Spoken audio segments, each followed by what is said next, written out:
Schoology tips and tricks. Tip number 19, naming assignments. This could actually be a tip or a trick that might not be as necessary anymore as it was in the past because Schoology has recently updated the sync status log and made it much, much easier to find things just for the grading period that we are in.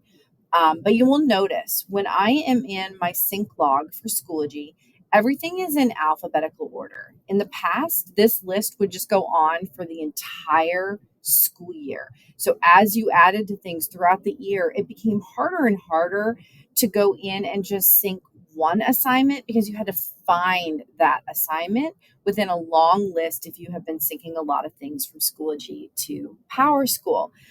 So a trick that I saw a teacher doing once that I thought was really cool was in the name of the assignment, they actually put the date at the beginning.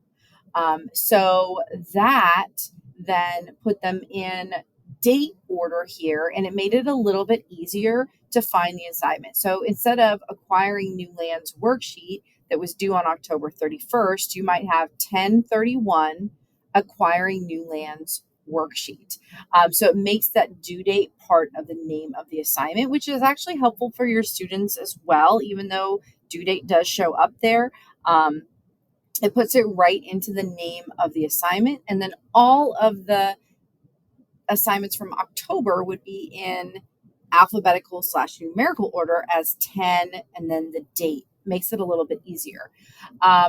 You will notice this also has alphabetized differently for these two assignments that have quotation marks. It put those ahead of numerical, ahead of alphabetical.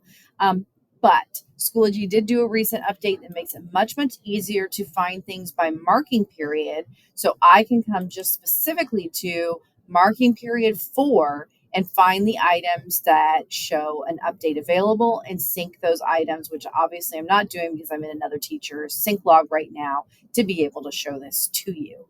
But just a little trick for naming assignments, putting that date at the beginning does help with that alphabetical list and also just to find things very, very quickly here within Schoology.